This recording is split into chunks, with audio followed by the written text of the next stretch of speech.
나는 누구인지, 또 어떤 자세로 어떤 모습으로 살아야 하는지, 그리고 교회라는 곳이 과연 어떤 곳인지, 오늘 본문 말씀은 이러한 그 질문들에 대해서 아주 명쾌하게 저희들에게 알려주고 있습니다. 우리 예수님께서 십자가에 달리시고 사흘 만에 부활하셨죠. 그리고 약 40일간 이 땅에 머무르시다가 이제 하늘로 승천하시는 장면이 바로 오늘 본문 말씀입니다. 부활하셨고 부활하신 몸으로 40일간 이 땅에서 제자들에게 보이셨고 여러 사람들에게 보이셨고 이제 하늘로 승천하시면서 마지막으로 제자들과 대화하는 장면이 바로 오늘 본문 말씀입니다.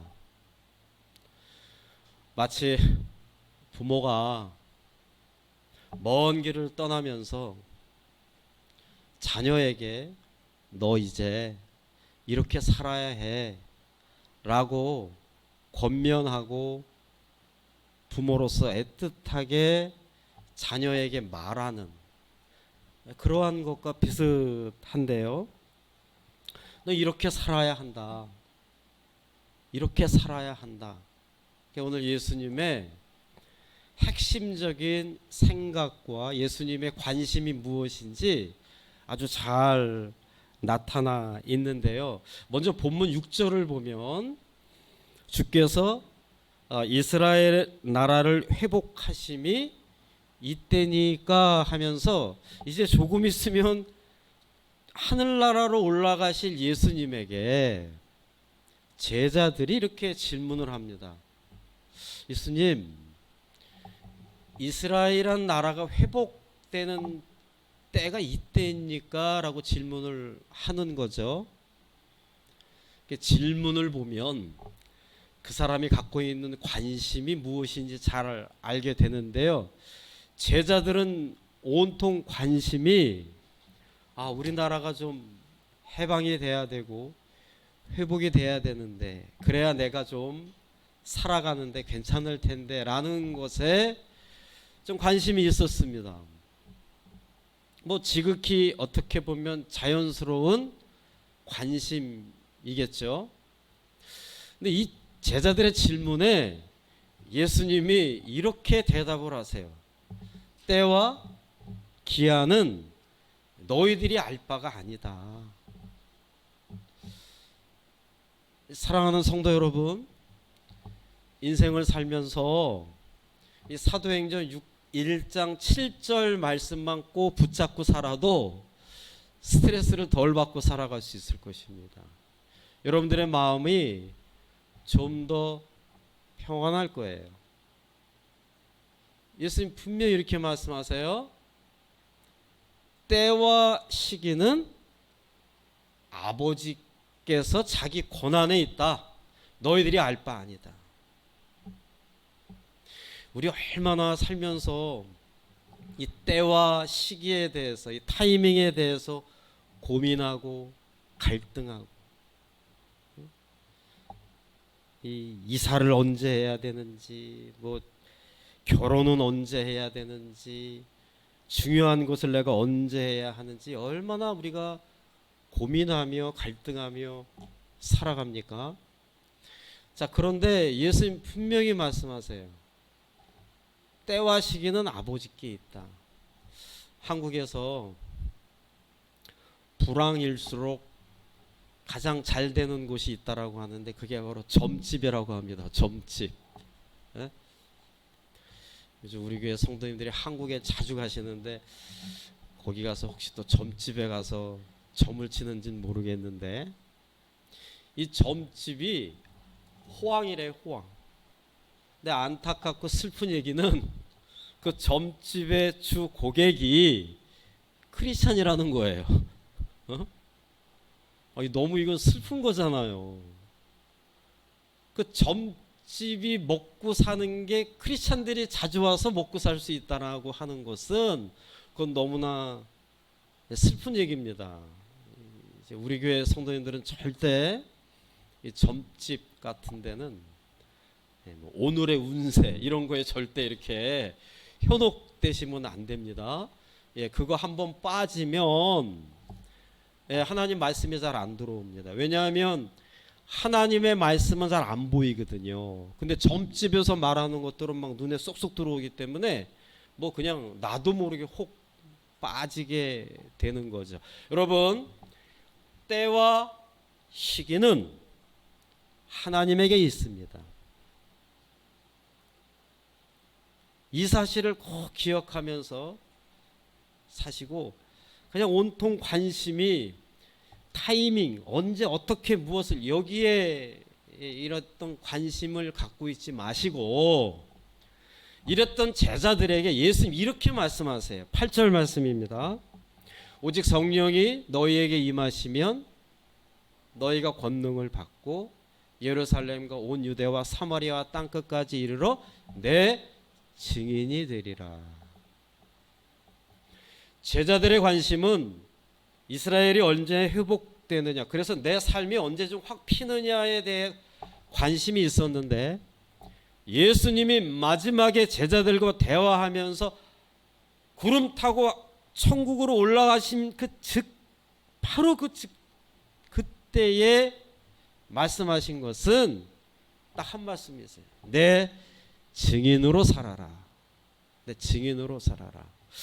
조금만 더 확대를 하면 영혼을 사랑하라. 이 땅에서 영혼을 사랑하라 라고 말씀하시는 것입니다. 우리 예수님 이 땅에서 33년을 사셨습니다. 30년을 똑같이 우리랑 같이 사셨고 3년을 예수 그리스도의 삶으로 사셨죠. 마태, 마가, 누가, 요한복음이 예수님의 삶을 기록을 한 책인데, 이 책을 가만히 보면 우리 예수님 늘 열심히 사셨습니다.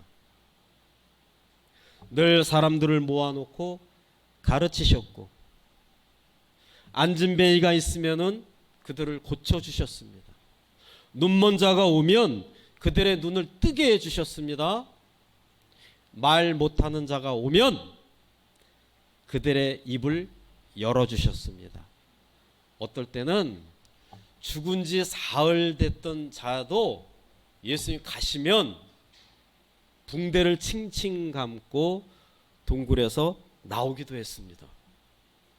그 수많은 이적, 기적, 보리떡 2개와 물고기 2마리로 4,000명, 5,000명을 먹이셨습니다.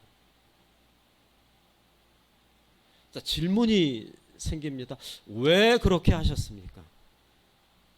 예수님 왜 그렇게 능력을 그렇게 쏟으셨습니까?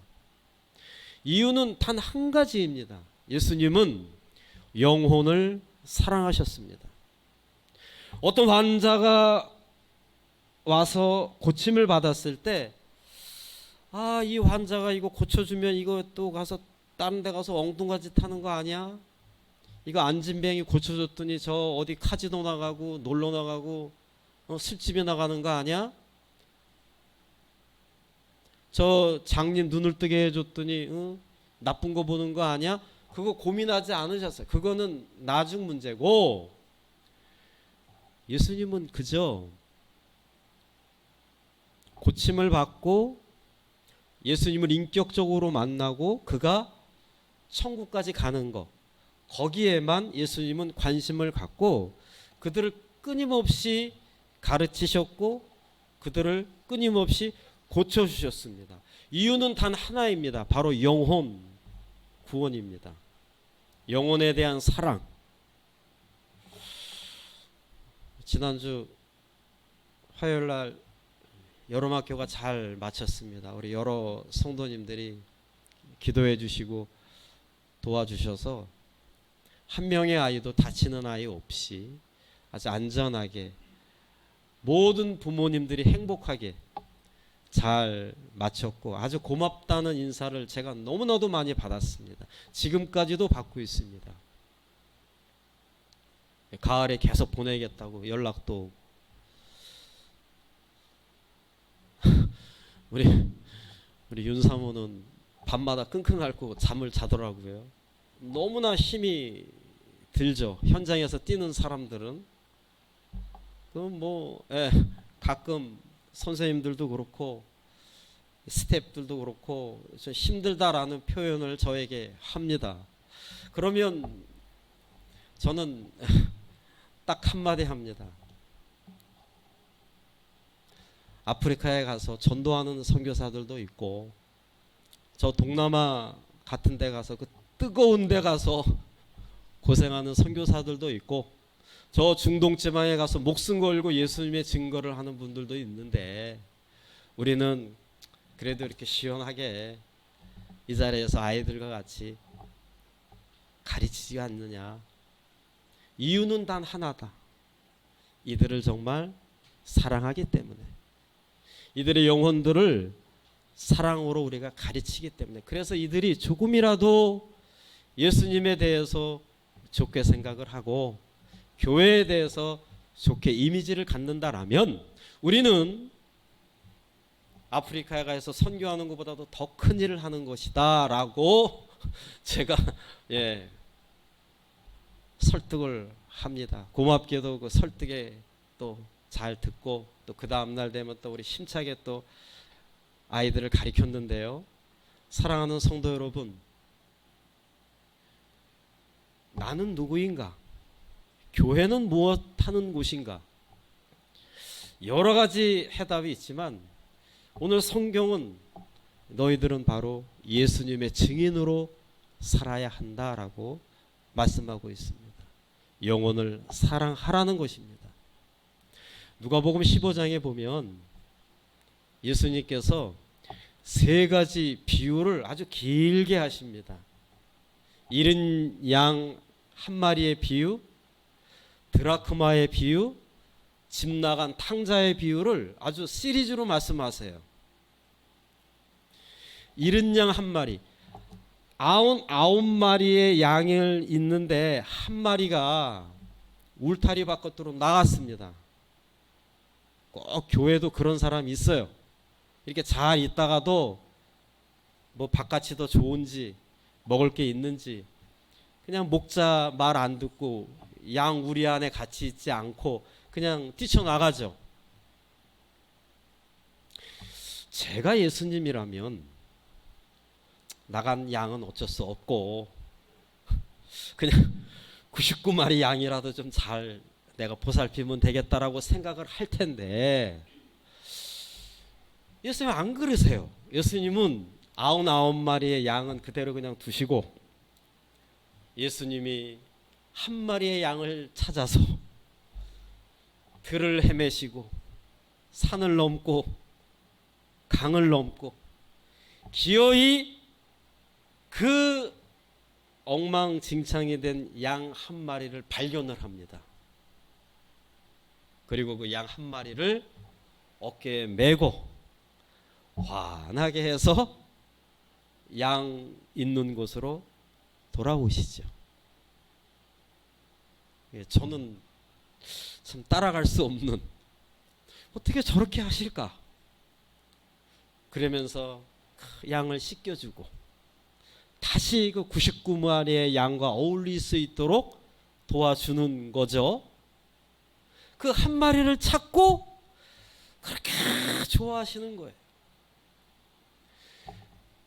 그 다음에 나오는 비유가 드라크마 비유입니다. 드라크마는 이 화폐 단위입니다. 달러처럼 10드라크마를 갖고 있던 사람이 한 드라크마를 잃어버렸어요. 그냥 찾다 저 같으면 포기할 것 같아요. 그건 뭐 한 드라크마 그거. 그런데 이 주인은요, 그 촛불 하나 들고 구석구석 다니면서 기어이 그 한 드라크마를 찾습니다. 그래서 그걸 그렇게 기뻐하는 거예요. 그 사람이 뭐 돈이 없겠어요? 뭐가 없겠어요? 그래도 그렇게 기뻐합니다. 이제 비유로 예수님 말씀하신 거예요. 탕자의 비유를 바로 말씀하세요. 이 탕자가 아버지한테, 아버지 어차피 아버지 돌아가시면 나에게 떨어지는 재산 있잖아요. 그거 미리 주세요. 이런 이 호로 있습니까? 미리 달라는 거예요, 자식이. 자, 그 아버지도 대단하세요. 내가 지금 이 돈을 주면 이 아들이 이 돈을 관리할 능력이 없는 거 뻔히 아버지가 알거든요. 그런데도 이 돈을 그냥 줍니다. 그랬더니 아들이 그 돈을 냉큼 받아서 집을 나갑니다. 아버지 눈에는 다 보여요. 저게 나가면 고생할 텐데. 그래도 그를 붙잡지 않습니다. 알았다, 나가라. 그런데 아버지는 밤마다, 낮이고 밤마다 문을 열어놓습니다. 우리 아들이 분명히 돌아올 거라고, 반드시 아들이 돌아올 거라고. 아버지가 찾아다니지 않았습니다. 여러분, 이거 중요한 얘기입니다. 교회 예배 잘 드리고 교회 생활 잘하다가 교회 쉽게 나가면 안 돼요. 아버지가 절대 그 사람을 안 찾습니다. 그 아들이요, 그 아버지한테 받은 돈을 다 쓰고 나중에 먹을 게 없어가지고 잠잘 데가 없어가지고 돼지 우리에서 잠을 잡니다. 근데 가만히 보니까 돼지가 먹는 주엄 열매가 있는 거예요. 너무 배고프니까 그것을 가서 먹습니다. 이제는 얻어먹을 힘도 없고, 그래서 그가 이제 안 되겠다, 아버지에게 돌아가자. 그래서 아버지에서 돌아옵니다. 아버지가 집 밖에서 기다리고 있는데 아니나 다를까 아들이 저 멀리서 어깨 축 처져가지고 거의 만신창이가 돼서 집으로 돌아옵니다. 여러분 같으면 그 아들을 어떻게 하시겠습니까? 성경은 아버지가 맨발로 뛰어갑니다. 그를 안아주고 그의 목에 뽀뽀를 하고 잘 왔다고 그를 데리고 집으로 들어옵니다. 깨끗하게 비싼 옷을 입히고 아주 토실토실한 송아지를 잡고 잔치를 벌입니다. 우리 아들이 돌아왔다고, 우리 아들이 살아서 왔다고. 그 아들에게 너 뭐 그러니까 나가서 뭐 고생했니, 너 뭐 이러니 저러니 설교하지 않습니다. 그냥 그를 품어주고 그를 안아주고 그에게 베풀어주고 다시 일어날 수 있도록 도와주는 거죠. 여러분, 이 세 가지, 예수님께서 왜 이 세 가지 비유를 우리들에게 하셨을까요? 영혼을 사랑하라입니다. 한 영혼이라도 사랑해라. 제가 이렇게 성경 말씀을 이렇게 여러분들에게 전했지만 문제는 영혼 사랑하는 게 쉽습니까? 어렵습니까? 정말 어렵습니다. 제가 목회하면서도 느끼는 게 가장 어려운 것은 역시 사람의 마음을 얻는 것 같아요. 사람의 마음을 얻는다라는 건 너무나도 어려운 거죠. 분명히 성경에는 증인으로 살라 그리고 영혼을 사랑하라고 했는데, 제가 여기서 그냥 여러분 영혼을 사랑하세요 그리고 말씀 끝내면 아직 클리어하고 괜찮습니다. 자, 그런데 문제는 이 문 밖에 나갔을 때, 아니 솔직히 이 안에서도 그렇고요, 정말 다양한 사람들이 있다라고 하는 거죠. 내가 사랑할 수 없고 내가 받아들일 수 없고 내가 이해할 수 없는 사람들이 너무나 많다라고 하는 거죠. 요즘 여러분들, 요즘 세대를 MZ 세대라고 합니다. 이 밀레니엄 세대라 그래가지고 지금 20대, 30대, 40대들 이들은요 우리 어르신들이 이해 못하는 50대들이 이해 못하는 특징들이 있습니다. 지금 여기에도 20대, 30대가 있는데요, 40대가. 근데 정말 제가 이게 말씀을 준비하면서 여러 자료를 찾아보면 찾아볼수록 정말 이해하기 힘들겠구나, 잘 맡기가 힘들겠다라는 생각이 들 정도로 이 굉장히 참 독특하더라고요. 이들은 일단 이 디지털 세대에 익숙해요. 이들은요. 그리고 굉장히 트렌드에 민감합니다. SNS를 적극적으로 활용을 하고요. 이 지금의 모든 비즈니스는 이들을 통해서 변화가 된다라고 하는 거죠. 그냥 하지 말라라고 하는 책이 있습니다. 이 책을 쓰신 분이 송기령 님인데 제가 지난주에 한번 쫙 읽어봤어요. 이분이 그 다음 소프트 부사장 출신인데 이분이 하시는 일이 뭐냐면 사람들이 왜 스마트폰하고 PC를 통해서 이렇게 클릭을 하고 뭘 알아보잖아요. 이렇게 키워드를. 많은 사람들, 특히 MZ 세대들이 가장 많이 클릭하는 게 뭐냐, 가장 많이 서치하는 게 뭐냐라고 했을 때 가장 첫 번째가 바로 혼자였습니다. 혼자. 그러니까 혼자라는 거와 연결된 뭐 혼밥, 혼영, 뭐 혼영, 혼자 여행 가고 뭐 혼자라고 하는 게 무려 70가지가 넘는데요. 그런 단어들이, 새로운 신종 단어들이. 이 사람들은 철저하게 자기중심입니다. 그리고 어쨌든 좋은 점은 또 욕심이 별로 없더라고요. 혼자라는 것을 사람들이 가장 많이 클릭을 하고 두 번째 클릭하는 게 바로 장수입니다. 어떻게 하면 오래 살까? 자, 혼자와 장수라는 걸 스마트폰에서 PC에서 가장 많은 사람들이 클릭을 하고 서치를 하고 조사를 하는데요, 보는데요. 이들의 공통점이 있습니다. 혼자와 장수의 공통점은 외롭다는 거예요. 그렇잖아요. 외로운 겁니다. 오래 살아도 외로운 거예요. 혼자 외로운 겁니다. 자, 문제는 외로운데 사람들하고 어울리지 않는다라는 거예요. 외로운데, 그래서 한마디로 이렇게 얘기하더라고요. 외로운데 내 삶에 간섭하지 마세요. 나는 외롭지만 내 삶에 간섭하지 마세요. 이게 요즘의 트렌드입니다.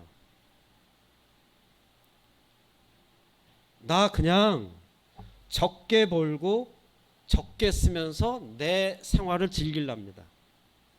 이들은요,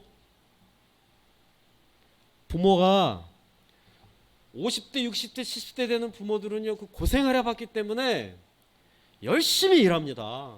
저도 진짜 열심히 일하거든요. 그래서 어떻게 해서든지 이거를 모아서 어떻게 하려고 그래요?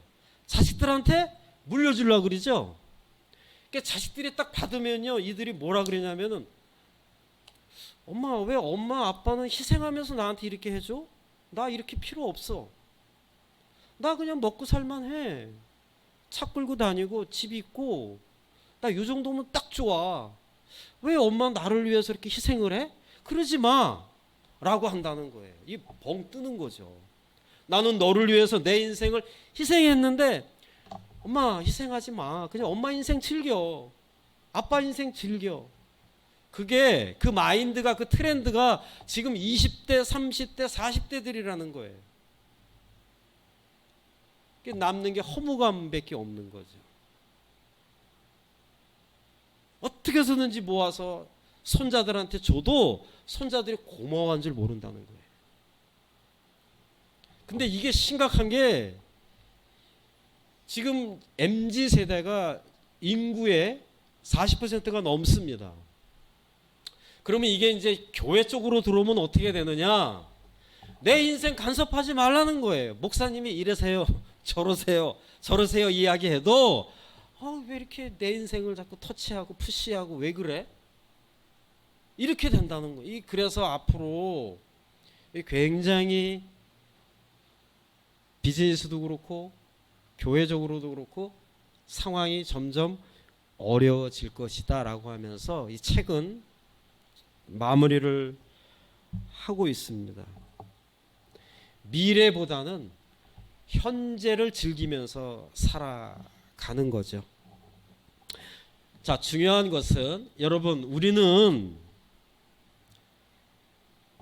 이러한 사람들에 대해서 어떻게 생각을 해야 되느냐는 겁니다. 우리는 이들에게 복음을 전해야 되고 증인으로 살아야 되고 같이 신앙생활 하자라고 이야기를 해야 됩니다. 근데 이들은 기본적으로 깔려있는 생각들이 나는 외로워요. 나는 신이 필요해요. 나는 그래도 어울릴 수 있는 사람이 필요해라고 이야기는 하지만 그 모든 것들을 그냥 스마트폰에서 해결을 하고, 그러나 나에게 간섭하지 마세요. 내 인생을 터치하지 마세요라고 생각을 합니다. 우리는 이들에게, 이 변해가는 이들에게 변하지 않는 하나님의 말씀을 끊임없이 그들에게 알려주어야 되거든요. 그게 우리가 예수님의 말씀처럼 증인으로 살아라. 그래서 우리가 지금 정리를 하면서 마무리해야 될 것은 그들을 포용하고 그들을 수용하고 그들을 이해할 수 있는 그 능력이 우리들에게 있어야 한다는 것입니다. 몇 번 이야기하고 얘 이해가 안 돼. 얘 뭐 이런 애가 다 있어라고 하면서 지금 대부분이 다 등을 돌리죠. 대화 안 합니다. 그러나 예수님은 끊임없이 증인으로 살아라. 그래서 예수님이 8절 말씀에 가장 먼저 하신 말씀이 무슨 말씀이세요? 오직 성령이 너희에게 임하시면 너희가 뭘 받는다? 권능을 받는다. 몇 번 대화 나누다가 뭐 이런 사람이 다 있어? 이 대화가 안 되네. 뭐 이래. 내 지식과 내 경험과 나의 모든 것들이 한계에 부딪힌다니까요. 야, 이걸 어떻게 얘기를 해야 돼? 목사님은 자꾸 증인으로 살라 그리고 말씀을 전하라 그리고 교회 다니는데 교회 같이 생활하자라고 이야기를 해야 되는데 이 사람은 탕탕 튕긴단 말이에요. 그랬을 때에 그 사람들을 포용하고 받아들이고 수용하고 그들을 설득할 수 있는 그 능력, 그 권능, 그거를 우리가 성령님을 통해서 받아야 한다라는 게 오늘 말씀입니다. 성령님. 자, 성령님은 보이지 않습니다. 그러나 성령님은 지금도 우리 안에 있습니다. 성령님은 추상적이에요. 그러나 여러분 꼭 기억하세요. 여러분들이 살면서 우리 이렇게 잘 사다, 아까 장로님 기도 잘하셨지만 이렇게 지내다 보면 나도 모르게 이렇게 죄를 져요. 잘못을 합니다. 여러분, 그럴 때마다 성령님이 내 안에 있다 없다를 구별할 수 있는 방법이 딱 하나 있습니다. 성령님이 내 안에 있으면 양심이 자꾸 찔립니다. 나 이렇게 하면 안 되는데. 죄를 지을 수 있어요. 남을 미워할 수 있어요. 그러나 한편으로는 나 이렇게 하면 안 되는데. 내 양심이 자꾸 무거워지고 찔립니다. 그러면 그분은 성령님이 그 안에 계신 겁니다. 여러분들은 성령님이 자꾸 터치하는 거예요. 자, 그러나 내가 죄를 짓고 남을 미워하고 남에게 뭐 별로 관심도 없고 남 인생사에 아무런 관심도 없고 그냥 나 그냥 잘 살면 돼. 그리고 내 뭐 죄를 좀 져도 뭐 그럴 수도 있지 라고 자꾸 합리화를 시키면 죄송합니다만 그 사람은 성령님이 내 안에 있다 없다를 다시 한번 점검하셔야 됩니다. 그건 완전히 성령님이 떠난 상태입니다. 몸은 이 자리에 있지만 말씀은 듣지만 예배는 드리지만 아멘 하지만 내 감정이 완전히 딱딱해져 있고 무뎌져 있기 때문에 성령님이 없는 거예요. 가장 불행한 인생을 사는 거죠. 그렇잖아요. 내가 뭘 잘못했는데 내 양심에 거리낌도 안 생기고 어느 누구도 나한테 그런 얘기를 안 해줘요. 그럼 불행한 인생이죠. 또 한 가지 성령님은 내가 성령님이 있어 없어라고 내가 확신할 수 있는 것은 이게 살다 보면 염려가 생기는 일이 생깁니다. 걱정도 생깁니다. 그런데 어느 순간에 아니야, 목사님 말씀하셨는데, 아니면 내가 성경책에서 봤는데, 아니 들풀도 하나님이 돌봐주시고 이 지나간 날아다니는 새도 하나님이 다 계획 속에서 움직이신다고 했는데 내가 뭘 이걸 가지고 걱정을 하나? 하나님 분명히 날 도와주실 거야 라고 생각이 든다라면 그분은 성령님이 계시는 겁니다. 그런데 교회를 다닌다고 하면서 예배를 드린다고 하면서 말씀을 듣는다고 하면서도 걱정이 있으면 그냥 그 걱정거리에 파묻혀서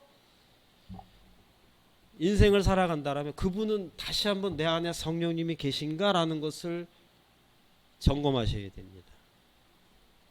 사랑하는 성도 여러분, 내가 어떤 일에 부딪혔을 때, 어떤 사람과 부딪혔을 때 내가 증인으로 살아가는 데 있어서 어떻게 해야 될지, 나 증인으로 살고 싶은데 어떻게 해야 될지 모르겠다라고 생각이 든다라면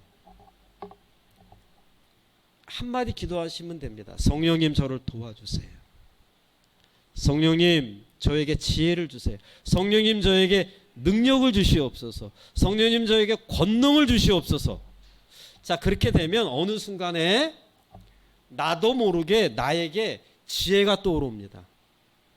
아, 이상한 사람 만났어요. 그래서 그 사람에 대해서 아주 지혜롭게 말할 수 있는 능력이 나에게 생긴다니까요. 그리고 모든 사람이 꺼려해도 내가 그 사람을 받아들일 수 있는 수용력이 생깁니다. 그런 모든 능력들은 성령님이 나에게 주시는 거예요. 우리가 그 성령님의 능력을 통해서 내가 영혼을 사랑하고 증인으로 살아가는 거죠. 이제 우리는 이렇게 다양한 교회 프로그램을 갖습니다. 저게 단순히 그냥 프로그램으로 끝나지 않기를 원합니다. 여러분 이 자리에 여러분들은 꼭 오셔야 되고, 특히 평소 여러분들을 정말 좋아하고 사랑하는 사람이 있다라면, 그렇잖아요. 우리 교회 가자 그러면 뭔가 부담스럽지만 이번 주에 뭐 한대 우리 그냥 같이 한번 가볼래? 거기까지. 이 사람이 그 얘기를 들으면 어떻게 생각할까? 이 사람이 나올까 말까? 뭐 그거는 아까 뭐라 그랬어요? 하나님의 권한에 있고 우리들은 그저 한마디 던지는 겁니다. 하나님께서 당신의 인생이 해같이 빛나기를 원하시는데 해같이 빛나는 인생을 어떤 인생이냐고 말씀하셨냐 하면 다니엘서 12장 3절 말씀 이렇게 말씀하세요. 지혜 있는 자는 궁창의 빛과 같이 빛날 것이요 많은 사람을 옳은 대로 인도하시는 사람은 해같이 빛나리라.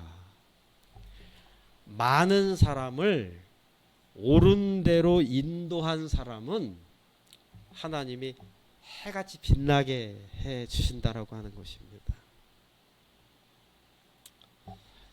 우리 가을을 준비하면서 여러분 마음속에 꼭 한 영혼을 마음속에 두세요. 그래서 우리 함께 이 자리에서 은혜 받고 함께 기쁨을 나누고 함께 예배를 드리면서 그러한 8월 달을 더 힘차게 힘있게 살아가는, 또 증인으로 살아가는 우리 모두가 되기를 간절히 축원합니다. 예, 기도하겠습니다. 하나님.